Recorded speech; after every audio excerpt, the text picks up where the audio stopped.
Capítulo 18. Os homens levaram-me ao quinto céu e lá me puseram, e vi muitos e incontáveis soldados, chamados Grigori de aparência humana, e eram maiores que os maiores gigantes, e suas faces eram sem viço, e o silêncio de suas bocas perpétuo, e não havia qualquer serviço no quinto céu. E eu disse aos homens que estavam comigo: porque eles são tão sem viço, e suas faces melancólicas, suas bocas silenciosas, e porque não há serviço neste céu? Eles me disseram: estes são os Grigori, que com seu príncipe Satanás rejeitaram o Senhor da luz, e atrás deles estão os que são mantidos nas grandes trevas do segundo céu.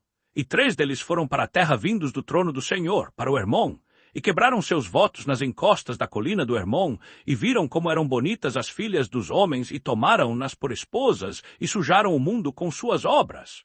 E durante todo o tempo. E por isso Deus julgou-os com um grande julgamento, e eles choraram por seus irmãos, e serão punidos no grande dia do Senhor.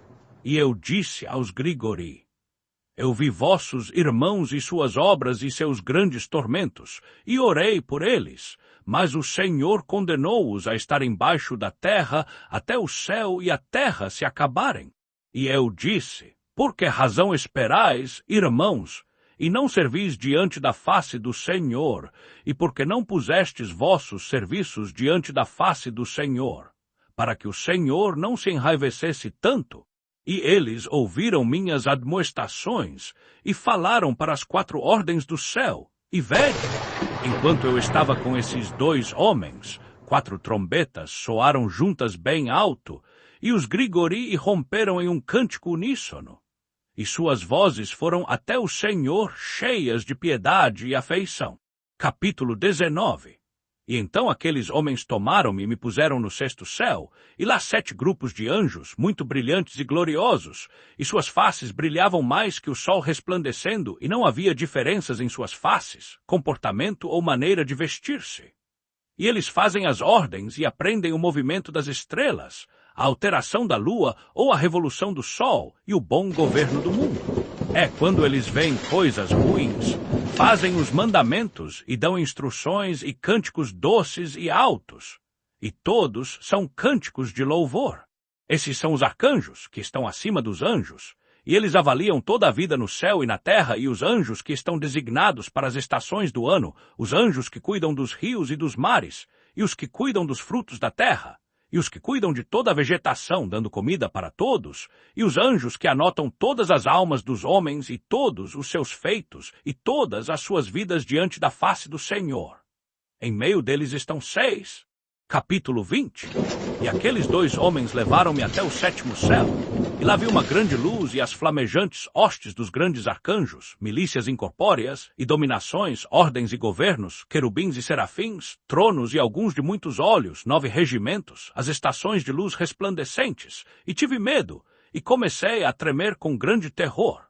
E aqueles homens tomaram-me e me conduziram e me disseram: tem coragem, Enoque, não temas, e mostraram-me o Senhor ao longe, sentado em seu trono muito alto.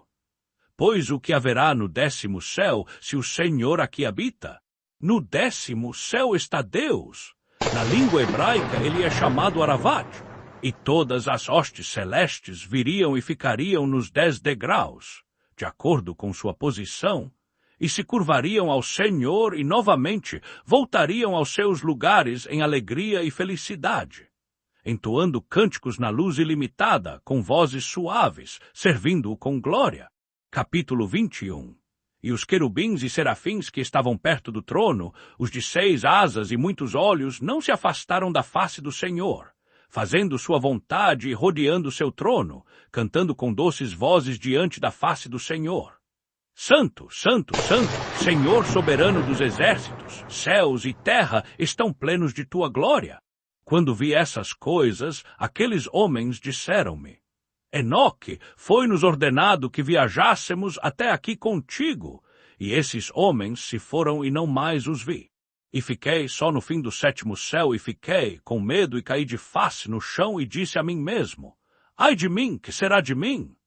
E o Senhor enviou-me um de seus gloriosos, o arcanjo Gabriel, e ele me disse: Tem coragem, Enoque, não temas, levanta-te diante da face do Senhor na eternidade, levanta-te e vem comigo. E eu lhe respondi e disse para mim mesmo: Meu Senhor, minha alma saiu de mim pelo terror e pelos tremores. E chamei pelos homens que me haviam conduzido a esse lugar, eu havia confiado neles, e com eles estive diante da face do Senhor.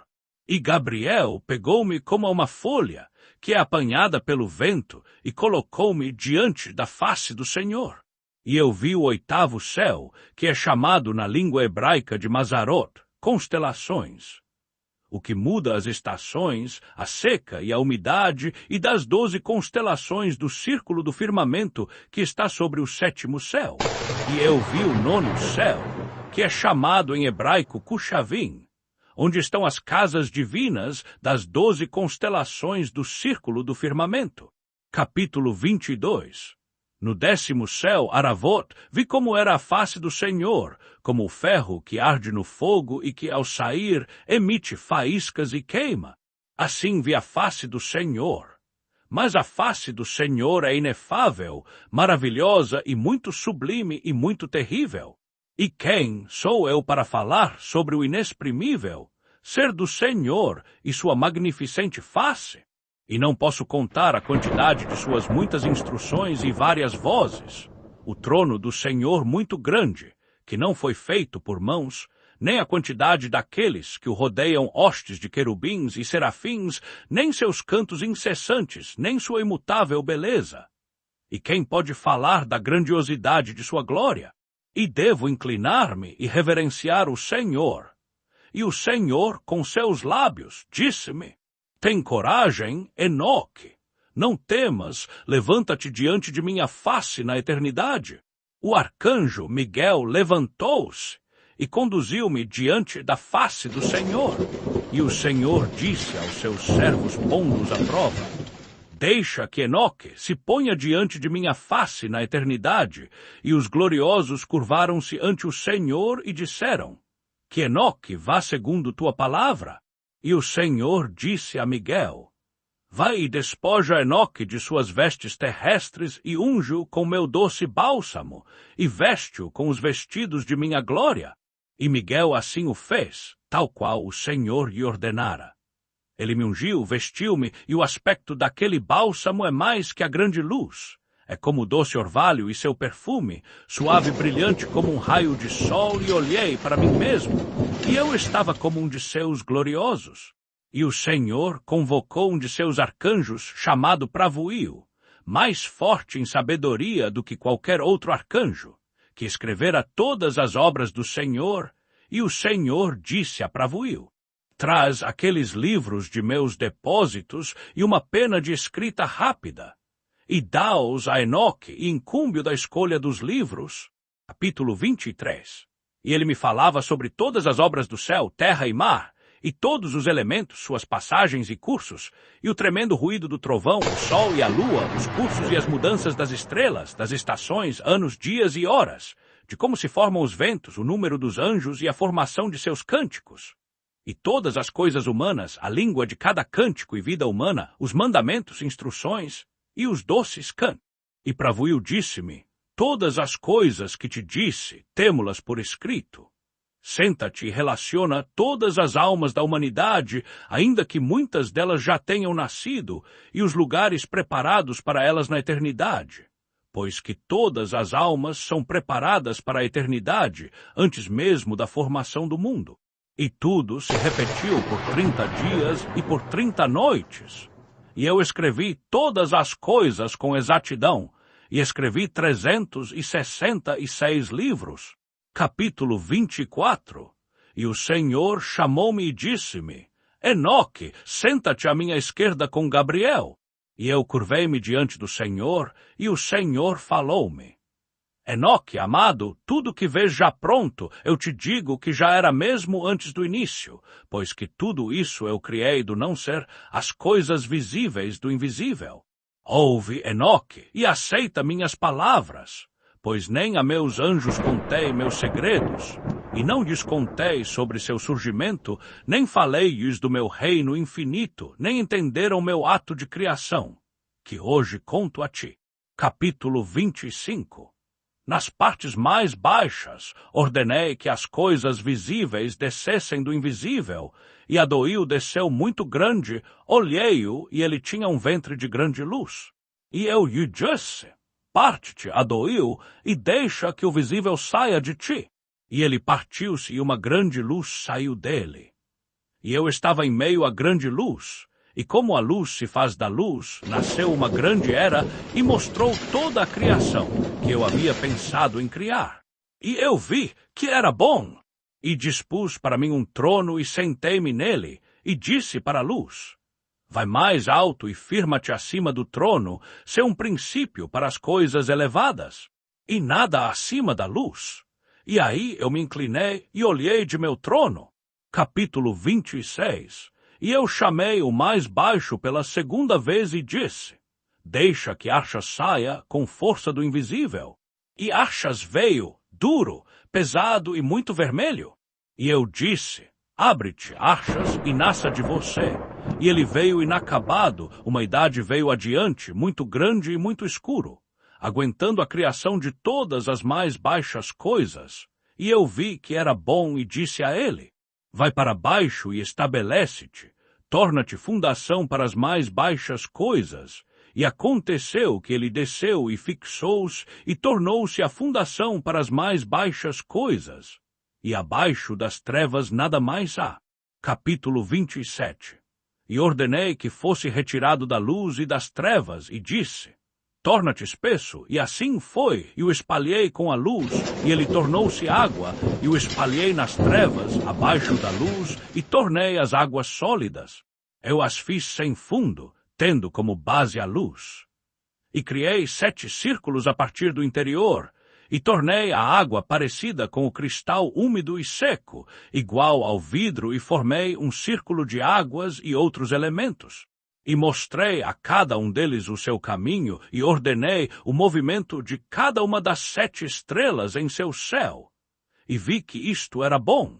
Dividi a luz das trevas.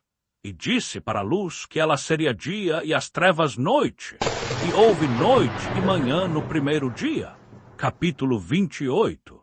Tornei então sólido o círculo celeste e ordenei as águas que estavam abaixo do céu, que se juntassem em um mesmo lugar, em um todo, e que o caos se tornasse seco, e assim se fez. Das ondas criei pedras grandes e sólidas, e da pedra juntei o árido, e chamei o árido terra, e o centro da terra chamei de abismo, ou seja, o sem fundo. Juntei os mares num mesmo lugar, e uni-os com uma cadeia, e disse ao mar, vê donde teus limites eternos, e tu não haverás de libertar-te de tuas partes constituintes. E assim criei, depressa o firmamento. A este dia eu próprio chamei de primeiro criado, o domingo. Capítulo 29. Para todas as hostes celestes imaginei a imagem e a essência do fogo, e meu olhar olhou a pedra muito dura, e do lampejo do meu olhar o relâmpago recebeu sua natureza maravilhosa, que é tanto fogo na água como água no fogo. A água não apaga o fogo, nem o fogo seca a água. No entanto, o relâmpago é mais luminoso do que o sol, mais suave que a água e mais firme do que a pedra. E da pedra extraí um grande fogo, com o qual criei as ordens de 10 hostes de anjos incorpóreos. E suas armas são de fogo e seus trajes, uma chama candente. E ordenei a cada um que se colocasse em sua posição. E um dos anjos, tendo saído de sua hierarquia e se desviado para uma hierarquia abaixo da sua, concebeu um pensamento impossível: colocar o seu trono acima das nuvens que se encontram sobre a terra, para que seu poder se igualasse ao meu. Precipitei-o do alto com seus anjos, e ele pôs-se a voar por cima do abismo, continuamente. Capítulo 30.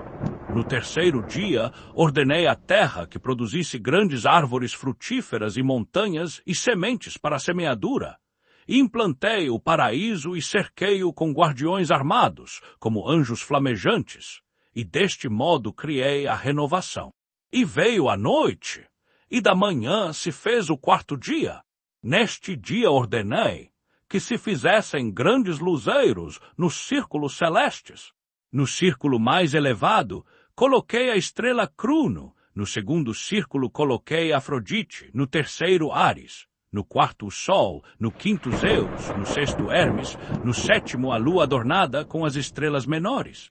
E no círculo inferior, coloquei o Sol para iluminar o dia, e a lua e as estrelas para iluminar a noite, e para que o Sol pudesse deslocar-se de acordo com cada animal do zodíaco. Decretei a sucessão de 12 meses com seus nomes e duração, seus trovões, suas marcações de tempo e sua sequência. E da noite e da manhã se fez o quinto dia. No quinto dia, ordenei ao mar que produzisse peixes, e criei aves emplumadas de muitas espécies e todos os animais que rastejam sobre a terra, os de 4 patas que andam na terra, e criei aqueles animais que levantam voo, ambos macho e fêmea, e toda a alma respirando o espírito da vida. E da noite e da manhã se fez o sexto dia. No sexto dia fiz uso da minha sabedoria para criar o homem de 7 graus de densidade. 1, a sua carne da terra. 2, o seu sangue do orvalho. 3, os seus olhos do sol. 4, seus ossos da pedra. 5, a sua inteligência da vivacidade dos anjos e da nuvem. 6, suas veias e seu cabelo das plantas da terra. 7, a sua alma do meu sopro e do vento. E dei-lhe 7 naturezas. A carne para a audição, os olhos para a visão, a alma para o olfato, o sangue para o tato, os ossos para a resistência e a inteligência para a doçura e o regozijo. Formulei uma máxima adequada. Criei o homem da natureza invisível e visível. De ambas provém sua morte, sua vida e imagem. Ele conhece o poder da palavra como algo criado, pequena na grandeza e grande na pequenez. E coloquei na terra um segundo anjo, nobre, grande e glorioso. E o designei como governante na terra para que tivesse a minha sabedoria. E não havia ninguém igual a ele entre todas as criaturas existentes. Dei-lhe um nome baseado nas 4 partes componentes, do leste, oeste, sul e norte, e designei-lhe 4 estrelas especiais. E o chamei pelo nome de Adão e mostrei-lhe os 2 caminhos, o da luz e o das trevas, e disse-lhe: isto é bom e isso é mau, para saber se ele nutre amor ou ódio por mim, para saber quem dentre sua gente me ama. Pois conheço sua natureza, mas ele próprio não enxergou, portanto, por não tê-la enxergado, ele pecará mais. E eu disse: além do pecado, que há senão a morte. Mandei-lhe um sono profundo e ele dormiu. Tirei-lhe uma das costelas, e com ela criei uma mulher, para que a morte lhe viesse através desta sua mulher. E tomei sua última palavra e coloquei-lhe o nome de mãe de todos os viventes. Ou seja, Eva. Capítulo 31. Adão irá viver na terra, e eu criei um jardim no Éden, ao leste, para que ele pudesse cumprir o testamento e manter a ordem. Fiz com que os céus se abrissem diante dele para que pudesse ver os anjos cantando o hino da vitória e a luz resplandecente. Ele permaneceu no paraíso, e o demônio entendeu que eu queria criar outro mundo porque Adão era senhor da terra, para comandá-la e controlá-la. O demônio é o gênio do mal das regiões inferiores. Como um fugitivo, ele criou Sotona a partir dos céus. Por ser seu nome Satanás, por isso ele se tornou diferente dos anjos. Mas a sua natureza não modificou a sua inteligência quanto ao entendimento do certo e do errado. E ele entendeu sua condenação e o pecado que cometera, por essa razão, alimentou ressentimentos contra Adão. De tal forma que entrou em seu mundo e seduziu Eva, mas não atingiu Adão. Amaldiçoei a ignorância, mas o que eu havia abençoado anteriormente. Isso eu não amaldiçoei. Nem amaldiçoei o homem, nem a terra, nem as outras criaturas, mas o fruto e as obras ruins do homem. Capítulo 32. Disse-lhe: tu és terra, e a terra da qual te tirei, tu has de tornar, não te destruirei, mas devolver-te-ei de onde te tomei. Então poderei tomar-te de volta na minha segunda vinda. E abençoei todas as minhas criaturas. visíveis e invisíveis. E havia 5 horas e meia que Adão estava no paraíso. Abençoei o 7º dia, o sábado, quando descansei de todas as minhas obras. Capítulo 33. E designei o 8º dia como sendo o primeiro dia criado após a minha obra, e os 7 primeiros como sendo ciclos de 7.000, e no início dos 8.000 estipulei um tempo incontável, infinito, não medido por anos, meses, semanas, dias ou horas. E agora, Enoque, todas as coisas das quais te falei, tudo que entendeste, tudo que viste das coisas celestes, tudo que viste na terra e todas as coisas que escreveste neste livro pela minha grande sabedoria, todas essas coisas eu idealizei e criei do mais alto ao mais baixo. E aqui não há conselheiro ou herdeiro de minhas criações. Sou eterno e não criado por mãos e sem mudanças. Meu pensamento é meu conselheiro, minha sabedoria e minha palavra são feitas. E meus olhos observam todas as coisas como aqui são e como tremem de terror. Se viram minha face, então todas as coisas serão destruídas. Por isso usa a tua inteligência, Enoque. Conhece aquele que te fala e cuida dos livros que escreveste. Dou-te os anjos Suriel e Raguel, aqueles que te trouxeram a mim, e desce à terra, diz a teus filhos todas as coisas que te contei e tudo o que viste, do céu mais baixo até o meu trono aqui em cima e todas as hostes. Pois criei todas as forças, e nenhuma se opõe ou deixa de se submeter a mim. Todos se submetem à minha autoridade e obedecem ao meu poder, e trabalham sob meu comando. Dai-lhes os manuscritos, e eles irão lê-los e saberão que sou o Criador de todas as coisas, e entenderão que não há outro Deus além de mim. E deixa-os distribuir teus manuscritos, de filho para filho, de geração para geração, de raça para raça. E dar-te-ei, Enoque, meu mediador, o arcanjo Miguel, pois os manuscritos de teus pais Adão e Sete, Enos, Quenã, Malalel e Jared, teu pai, não serão destruídos até o fim dos tempos. Revelei a meus anjos Driosh e Mariosh, como mapeei a terra e ordenei que as gerações fossem preservadas, e que os manuscritos de vossos pais fossem preservados, de forma a não perecerem no dilúvio que eu lançarei sobre os homens. Capítulo 34. Eles rejeitaram meus mandamentos e meu jugo, tornando-se, assim, sementes inúteis, não temendo a Deus, não me reverenciando, mas abaixando a cabeça a deuses vaidosos, e negaram minha unidade, e encheram a terra com mentiras, ofensas, luxúrias abomináveis, a saber, uns com os outros, e toda a sorte de sujas maldades, que seriam desagradáveis de serem nomeadas. E por essa causa farei recair sobre a terra um dilúvio e destruirei todos os homens, e toda a terra sucumbirá às trevas.